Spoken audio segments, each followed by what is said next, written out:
가족은 어떻게 시작이 될까요? 가족은 남녀가 하나가 되어서 부부가 되는 것으로 시작을 하죠. 거기서 자녀가 탄생을 합니다. 그렇게 해서 가족이 점차적으로 확산이 되는 거예요. 최근 기도 부탁을 하시는 분들이 있었어요. 우리 아이들 결혼해야 되는데 좋은 배우자 만날 수 있게 기도해 주세요. 자녀 출생을 앞두고 있는데 순산할 수 있도록 기도해 주세요. 자, 결혼을 시키고 또 자녀가 태어나는 것, 이것은 가족이 늘어나는 거죠. 그렇죠? 우리 가정 안에서 우리 가족이 한 명씩 늘어나는 거예요.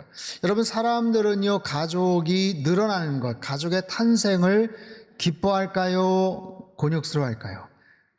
기뻐하겠죠. 기뻐하는 거예요. 가족이 늘어난다는 것, 기쁜 거예요. 건강하게 출산할 수 있기를 기대하고 좋은 배우자 만나서 결혼할 수 있기를 소망하는 거예요. 여러분, 가족은 우리에게 행복을 가져다 줍니다. 위로와 기쁨을 주죠. 힘들 때 서로를 의지할 수 있지 않겠어요? 이 가족의 탄생, 아기가 태어나든 아니면 결혼을 해서 사위를 맞고 며느리를 맞이하든, 이런 가족이 탄생하고 늘어나는 것은 굉장히 기쁜 일입니다. 성경에서도 마찬가지, 최초의 가족의 탄생, 그때도 마찬가지였습니다. 창세기 2장 21절에서 23절까지 말씀을 같이 한번 읽습니다. 시작. 여호와 하나님이 아담을 깊이 잠들게 하시니 잠들매 그가 그 갈빗대 하나를 취하고 살로 대신 채우시고, 여호와 하나님이 아담에게서 취하신 그 갈빗대로 여자를 만드시고 그를 아담에게로 이끌어 오시니, 아담이 이르되 이는 내 뼈 중에 뼈요 살 중에 살이라. 이것을 남자에게서 취하였은즉 여자라 부르리라 하니라. 자, 여러분, 내 뼈 중에 뼈요 살 중에 살입니다. 이것은 아담이 하와를 처음 봤을 때의 고백이자 동시에 성경에서 나오는 사람이 고백한 첫 번째 이야기, 첫 번째 고백이에요. 처음 보는 여인 하와를 보면서 어떤 감정으로 고백을 했겠습니까? 22절 후반부에 보면 그를 아담에게로 이끌어 오셨다. 하나님께서 하와를 아담에게로 이끌어 오셨다. 다른 번역본은 그녀를 아담에게로 데리고 오셨다. 데려오셨다. 자신을 향해서 뚜벅뚜벅 걸어오는 하와를 아담은 보고 있어요. 그 모습에 감격합니다. 처음 하와를 봤을 때, 처음 여인을 만났을 때 얼마나 기쁘고 황홀한 느낌이었겠어요. 그러니까 터쳐나오는 하나의 시와 같은 그런 고백이, 이는 내 뼈 중에 뼈요 내 살 중에 살이다. 우리말 성경에는 아담이 말했습니다. 드디어 내 뼈 가운데 뼈요 내 살 가운데 살이 나타났구나. 그렇게 고백을 하는 거예요. 그 유리상자라는 그룹이 부른 사랑해도 될까요? 라는 노래가 있는데요. 이 가사가 이렇습니다. 문이 열리네요. 그대가 들어오죠. 첫눈에 난 내 사람인 걸 알았죠. 내 앞에 다가와 고개 숙이며 비친 얼굴, 정말 눈이 부시게 아름답죠. 웬일인지 낯설지가 않아요. 설레고 있죠. 내 마음을 모두 가져간 그대. 조심스럽게 얘기할래요? 용기 내볼래요? 나 오늘부터 그대를 사랑해도 될까요? 처음인걸요. 분명한 느낌 놓치고 싶지 않죠? 사랑이 오려나 봐요. 여러분, 가사만큼 이 멜로디도 굉장히 아름답습니다. 우리 같이 한번 불러볼까요? 그래? 이게 정말 너무 아름다운 멜로디인데, 네, 아무튼 나중에 찾아보십시오. 이 사랑이 오려나 봐요. 여러분, 문이 쫙 열리면서 어떤 여인이 들어오는데 이 설레이는 감정, 뭔가 한눈에 뿅 간 거죠. 얼마나 짜릿한 감정입니까? 가슴이 그냥 쿵쾅쿵쾅 거리는 거예요. 뭔가 내가 사랑이 시작이 되는 것 같아. 내가 이 여인을 사랑할 것 같아. 여러분, 아담의 감정이 이해가 되십니까? 이는 내 뼈 중에 뼈요 살 중에 살이다. 이처럼 가족의 탄생은 이런 설렘 가운데서 시작을 하는 거예요. 이런 말할 수 없는 기쁨 가운데서, 쿵쾅거리는 그 마음 가운데서, 사랑이 시작될 것 같은 그런 흥분과 마음 가운데서 여러분 결혼을 다 하시지 않았습니까? 그렇죠? 아닌가요? 처음 만나셨을 때 한번 빨리 기억을 해보세요. 네, 빨리 기억을 해보십시오. 정말 가물가물하고 다 기억하시잖아요, 그죠? 다 설렜던 그 감정, 그때 그 장소, 그때 그 시간 다 기억하시죠? 분위기가 좀 어두워지시는 분들도 계시는데, 여러분 어떤 마음이었습니까? 처음 만났을 때 그 감정, 그 흥분들, 그 기분 좋은 감정들, 여러분 다시 아담의 고백을 한번 보세요. 이는 내 뼈 중에 뼈요 살 중에 살이다. 뼈 중에 가장 중요한, 살 중에 가장 소중한, 무엇보다도 바꿀 수 없는 가장 존귀하고 소중한 존재라는 의미예요. 여러분, 가족이 탄생한다는 것은, 새로운 가족을 만난다는 것은 이처럼 기쁜 일입니다. 얼마나 설레이는 일이에요. 얼마나 기분 좋은 일이에요. 하지만 우리의 가족이 언제나 좋은 것만은 아니죠. 그렇게 기쁘고 사랑하지만 가장 큰 아픔을 주고받는 것도 가족 아니겠어요? 가족을 통해서 가장 부정적인 영향을 받기도 하고 가장 큰 상처를 주고받기도 합니다. 신학자이자 기독교 작가인 러셀 무어는 그의 책 폭풍 속의 가정에서 가족은 이런 양면성이 있다고 이야기를 해요. 제가 한번 읽어보죠. 이 시대 가족은 종종 경론의 대상이 되는데 우리 모두가 어느 정도는 가족을 두려워하고 있다는 것이다. 왜냐하면 가족은 우리에게 사랑을 줄 수 있지만 상처도 줄 수 있는 존재들이기 때문이다. 든든한 가족을 둔 사람들은 무슨 일이 일어나서 자신의 가족이 무너질까 봐 두려워한다. 건강한 가족이 없는 사람들은 함께할 가족을 갖지 못할까 봐 두려워한다. 끔찍한 가족들을 경험한 사람들은 이미 받은 피해서 벗어나지 못하거나 설상가상으로 자신이 그 악몽을 반복하게 될까 두려워한다. 이게 어떤 대물림이죠. 그렇게 부모님의 어떤 부정적인 모습을 내가 싫어했는데, 밀쳐냈는데 나중에 보니까 자기도 모르게 자기도 똑같이 따라하고 있는 그런 모습들이에요. 여러분, 가족에 대한 기억이나 경험이 항상 좋은 것만은 아니라는 이유입니다. 왜 그럴까요? 왜 그럴까요? 가족의 탄생을 가장 설렘 가운데, 가장 흥분과 기쁨 가운데 맞이하고 누구보다도 가족을 사랑하는데, 여러분, 가족을 위해서 그렇게 헌신하는데, 내가 그렇게 수고하고 희생하고 땀 흘려서 노동하고 가족을 위해서 그렇게 애를 쓰는데 왜 때로는 가족에게 그렇게 많은 아픔과 상처를 서로 주고받을까요? 이것은 마치 고슴도치의 사랑 이야기와 같아요. 추운 겨울에 고슴도치 부부가 추위를 이겨내기 위해서 안간힘을 씁니다. 너무 추우니까 서로 부둥켜 안아요.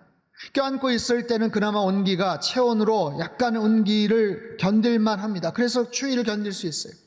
하지만 서로에게 있는 가시가 상대방을 아프게 합니다. 그래서 고통 때문에 떨어지면 또 너무 추워요. 그래서 어쩔 수 없이 다시 끌어안고 함께 견디려고 하면 또다시 각자의 가시가 상대방을 찌르고 아프게 하는 거예요. 여러분, 우리의 가족을 향한 우리의 사랑은 바로 이와 같지 않습니까? 서로 필요하면서도, 서로 그렇게 사랑하면서도 어느 순간 일정한 거리를 좁히고 가까이 가게 되면 상처를 주고받는 거예요. 왠지 아세요? 우리에게는 가시가 있어요. 죄라는 이름에 가시가 있기 때문에 그래요. 자신만을 생각하는 이기적인 욕망, 치명적인 죄라는 그런 욕망, 죄성이 있어요.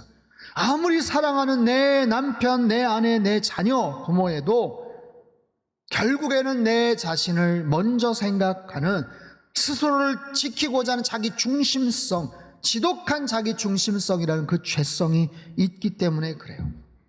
여러분, 아담과 하와를 한번 보십시오. 가장 완벽한 가정이고 완전한 부부 아니겠어요? 하지만 엄청난 불행이 닥치게 됩니다. 서로를 향한 그 꿀 떨어지는 사랑이 사라지고 서로를 향한 원망과 책임 전가가 이루어져요. 이유는 뭐죠? 죄 때문에 그렇습니다. 죄가 들어온 이후에 그 가정은 변합니다. 죄가 들어오고 나서 그들은 두려워합니다. 부끄러워합니다. 서로에게 비난을 합니다. 여러분, 선악과를 따먹은 것이 누구의 책임입니까? 하와의 책임입니까? 아담에게는 책임이 전혀 없습니까? 여러분, 묻겠습니다. 하와가 선악과를 따먹는 순간 아담은 도대체 뭘 하고 있었습니까? 전혀 못 봤나요? 봤으면 말렸지요. 그러게 내가 그렇게 조심하라고 이야기했잖아. 그랬나요? 아니에요, 여러분. 성경은요, 아담도 그 현장에 있었다라고 증언합니다. 창세기 3장 6절 말씀 우리 같이 한번 읽죠. 시작. 여자가 그 나무를 본즉 먹음직도 하고 보암직도 하고 지혜롭게 할 만큼 탐스럽기도 한 나무인지라. 여자가 그 열매를 따먹고 자기와 함께 있는 남편에게도 주매 그도 먹은지라. 함께 있는 임마흐라는 히브리어는요, 아담도 그 상황에 함께 있었음을 추측해 하는 단어예요. 그렇기 때문에 뱀이 여자와 말할 때도 계속해서 너희 눈이 2인칭 복수 대명사를 사용하고 있었습니다. 즉 하와가 먼저 따먹은 것은 분명한 사실이지만 아담도 그 자리에 있었고 결국에는 아담도 먹게 됩니다. 그렇게 두 사람이 죄를 짓고 나서 눈이 밝아지고 나서 아담은요, 그 이후에 뭐라고 핑계를 댑니까? 11절 12절 말씀 같이 읽죠. 시작. 누가 너의 벗었음을 내게 알렸느냐? 내가 네게 먹지 말라 명한 그 나무 열매를 네가 먹었느냐? 아담이 이르되 하나님이 주셔서 나와 함께 있게 하신 여자 그가 그 나무 열매를 내게 주므로 내가 먹었나이다. 여러분 보십시오. 아담은 대단히 머리가 좋은 사람이에요. 그렇게 창조가 되었어요. 범죄하기 이전에 아담이 했던 첫 번째 역할이 에덴 동산에 있는 모든 동물들의 이름을 짓는 것이었습니다. 여러분, 이름을 짓는 것이 쉬운 일이 아니에요. 창의력이 있어야 되고요, 그 모든 지은 이름을 다 정확하게 기억할 수 있어야 돼요. 그런 두뇌를 갖고 있었어요. 그런데 죄를 짓고 나서 순간적으로 죄에 대한 모든 책임을 하와에게 떠넘깁니다. 거기서 끝나지 않아요. 하나님과도 연결이 되어 있죠. 하나님이 주셔서 함께 있게 한 바로 그 여자가 하나님이 주셨던, 아니 내가 언제 달라고 했어요? 내가 와이프 얻게 해달라고 내가 소원을 하나님 앞에 애걸복걸했습니까? 그렇지 않잖아요. 하나님이 만들어주신 바로 그 여자 때문에 내가 죄를 지은 것 아닙니까? 이처럼 아담은 철저하게 자신의 죄를 다 떠넘기고 자신은 쏙 빠져나오고 있어요. 이게 뭐예요? 바로 죄성이에요. 죄성. 본능적으로 자신을 보호합니다. 아니 뼈 중에 뼈요 살 중에 살이라면서요. 그렇게 소중하다면서요. 그런데 정작 문제가 생기자 모든 책임을 다 떠넘기고 있어요. 이것이 죄로 인한 아담의 행동이고 그 가정의 비극입니다. 여러분, 우리 가정 안에 왜 고통이 생기고 어려움이 생깁니까? 가족들 간에 왜 갈등이 생기고 상처를 주고받습니까? 다른 집안처럼 큰 돈이 없어서 그렇습니까? 멋들어진 회사나 직장에 취직을 못해서 그렇습니까? 아니면 누군가 건강이 약해서 그렇습니까? 그것으로 인한 여러 가지 말다툼이나 갈등도 분명히 있겠지만 가장 결정적인 이유는 우리 안에 죄가 있기 때문에 그래요. 우리 안에 죄가 있어요. 사랑하는 가족들인데, 자녀인데, 부모님인데 평상시에는 괜찮다가 결정적인 순간엔 이기적으로 돌변합니다. 자기중심적으로 욕심을 부려요. 죄로 인해서 함부로 대합니다. 함부로 말합니다. 소홀히 대합니다. 죄로 인해서 여러 가지 아픔을 주고받습니다. 고통을 주고받습니다. 여러분, 이 문제를 해결해야 돼요. 여러분, 가족의 탄생은 처음부터가 기쁨이에요. 말할 수 없는 설렘이에요. 환희예요. 행복이에요. 그런데 지나고 나면 그 감정이 사그러드는 거예요. 어려움이 생기는 거예요. 아이가 태어날 때 얼마나 기쁩니까? 하지만 시간이 지나면 이제 현실대로 우리는 살아가야 되는 거예요. 밤새 뒤척입니다. 밤새 울어제낍니다. 누군가 돌봐줘야 되겠죠. 얼마나 많은 사랑과 관심이 필요하겠어요. 그럼에도 아기는 무럭무럭 자라게 됩니다. 뒤집기를 합니다. 이제 아장아장 걸으려고 막 해요. 여러분, 얼마나 귀엽습니까? 걸음마를 하고 아장거려요. 야, 얘는 천재인가 보다. 지금 몇 개월밖에 안 됐는데 막 뒤집기도 하고. 이런 막 얼마나 자랑을 하고 사진을 찍고 막 그럽니까? 그만큼 근데 손이 가는 거예요. 돌봐줘야 되는 거예요. 여러분, 할아버지 할머니들이 오랜만에 손주들 만나면 얼마나 좋아하고 행복해 하세요? 그러다가 며칠 머물던 손주들이 떠나면 그렇게 기쁠 수가 없다고 하잖아요. 드디어 간대. 드디어 간대. 여러분, 결혼 초에 그렇게 행복하고 좋아 죽던 신혼 부부들이지만 현실 속의 문제들 만나면서 심각한 상황들, 눈물 나는 그런 일들을 겪고 나지 않습니까? 여러분, 가족의 탄생 분명히 처음에 그렇게 좋았는데, 그렇게 가슴 떨리고 설렜는데, 뼈 중에 뼈, 살 중에 살이라고 그렇게 고백을 했는데 왜 그 감정이 지속되지를 못할까요?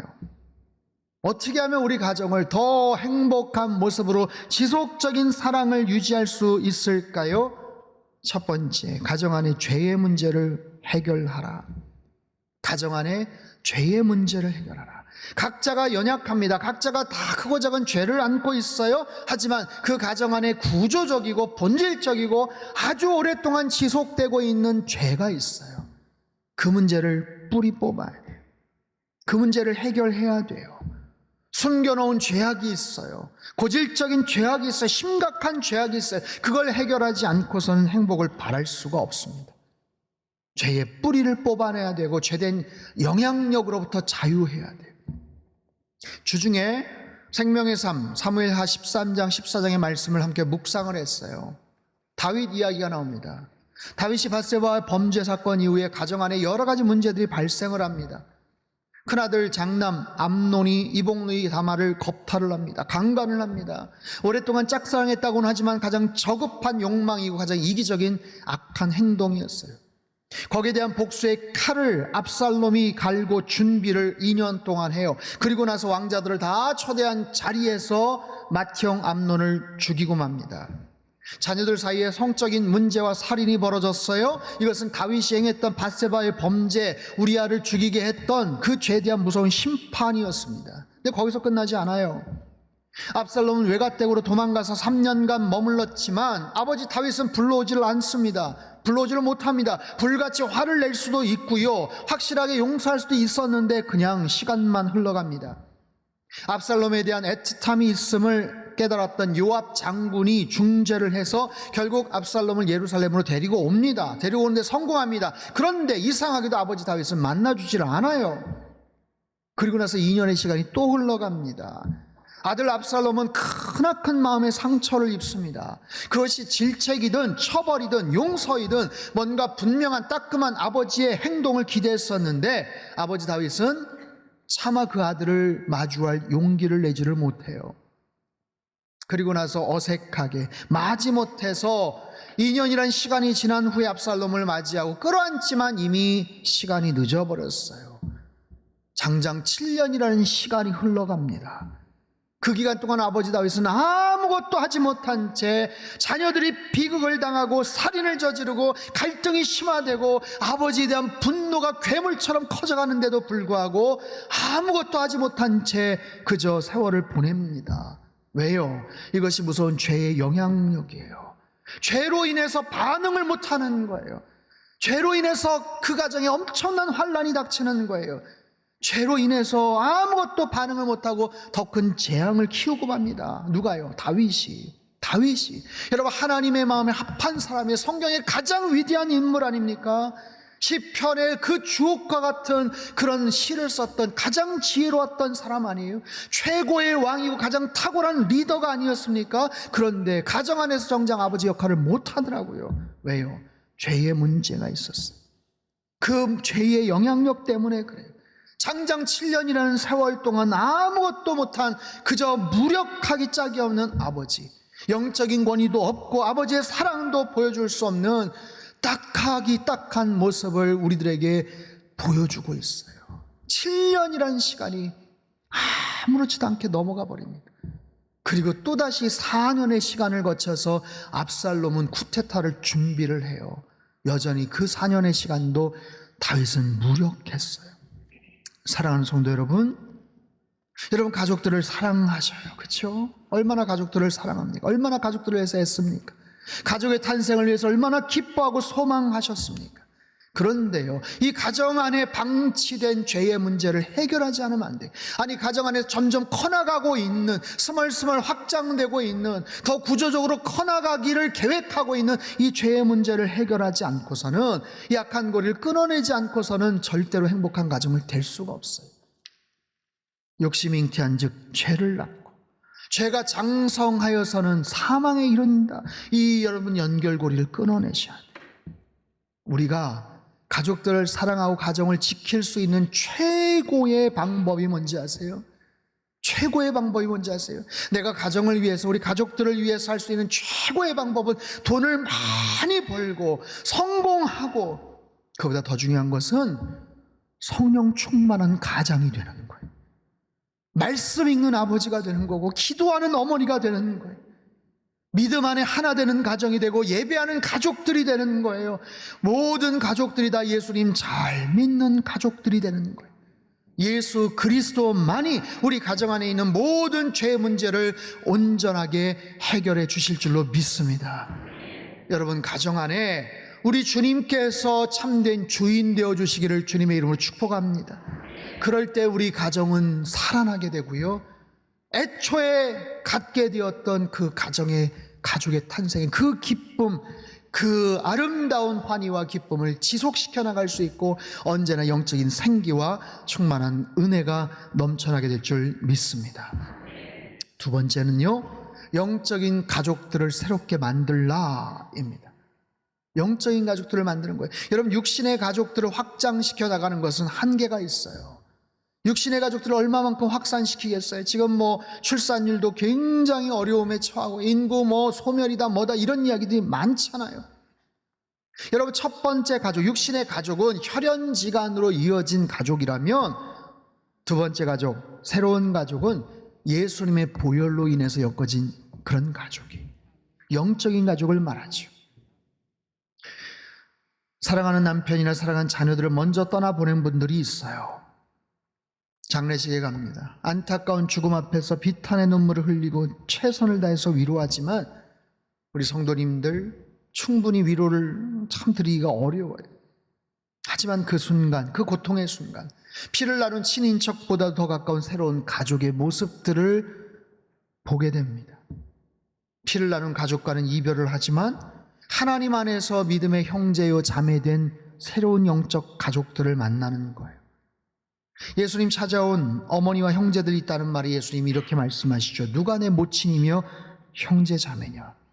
마태복음 12장 50절 말씀 같이 한번 읽습니다. 시작. 누구든지 하늘에 계신 내 아버지의 뜻대로 하는 자가 내 형제요 자매요 어머니이라. 누구든지 하늘에 계신 내 아버지의 뜻대로 하는 자, 하늘에 계신 내 아버지의 뜻대로 하는 자, 하늘의 아버지를 함께 아버지라고 고백할 수 있는 주의 자녀들, 주의 백성들, 그들이 나의 형제요 나의 자매다. 새로운 가족이다. 예, 새로운 가족, 영적인 가족의 탄생을 말씀하세요. 이렇게 우리의 가족들은 확장될 수가 있어요. 주님 안에서 확산될 수 있어요. 하늘 아버지를 같이 모시는 형제 자매가 될 수 있는 거예요. 믿음을 통해서, 사랑을 통해서, 때로는 우리의 섬김을 통해서, 환대하는 그런 대접을 통해서 얼마든지 주님 안에서 아름다운 새로운 영적 가족들을 우리는 만들어갈 수가 있다는 거예요. 여러분, 육신의 가족들, 피를 나눈 그런 형제 자매, 첫 번째 가족이라면 두 번째 가족은 영적인 가족이에요. 예수님 안에서, 예수님의 피로 인해서 엮여진 그런 가족들이죠. 여러분, 이것이 더 확산될 수가 있어요. 내가 누군가에게 전도를 통해서, 내가 전도함으로 인해서 믿음 생활을 시작하게 된 사람, 아니 나도 누군가를 통해서 내가 예수님을 알게 되고 이 좋은 믿음 생활을 하게 되고, 그분이 아니었으면 내가 어떻게 할 뻔했어?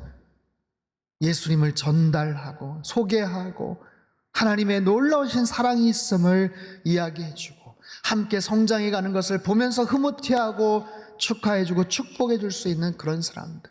피를 나눈 혈연은 아니지만 예수님 안에서, 예수 그리스도의 보혈 안에서 함께 형제 자매된 그런 사람들, 더욱더 확장될 수가 있다는 거예요. 여러분, 가족의 탄생은 기쁜 거예요. 가족의 탄생은 소중한 거예요. 우리 안에 더 귀하고 아름다운 영적인 가족들이 더 많이 생기게 되기를 주님의 이름으로 축복합니다. 여러분, 우리 가족들, 육신의 가족들, 우리 가정 안에 있는 모든 죄의 뿌리를 여러분 뽑아내시고 예수 그리스도의 보혈의 능력으로 그 모든 것들을 장악하고 주님 안에서 하나가 되는 우리의 육신의 가족들이 다 되실 수 있게 되기를 바랍니다. 또한 더 나아가서 영적인 가족들, 5월 21일 날 우리 새생명 축제를 하지 않습니까? 우리가 전하는 올까? 정말 가능할까? 싶지만 전달하고 소개하고 초청을 할 때 그분이 예수 그리스도 안에서 한 형제 자매가 되고 영적인 가족들이 된다면 여러분, 그것만큼 기쁜 일이 어디 있어요? 가족의 탄생을 기뻐하는 것. 주님께서도 기뻐하시고 우리를 축복하시라고 믿어요. 가정의 달을 맞이하여서 여러분 모든 가정 안에 하나님의 크신 은총과 평강이 함께 하시기를 바랍니다. 그리고 영적인 가족들이 더 많이 확장이 되고 또 그렇게 쓰임받는 우리 상당교회가 되시기를 주님의 이름으로 축원합니다.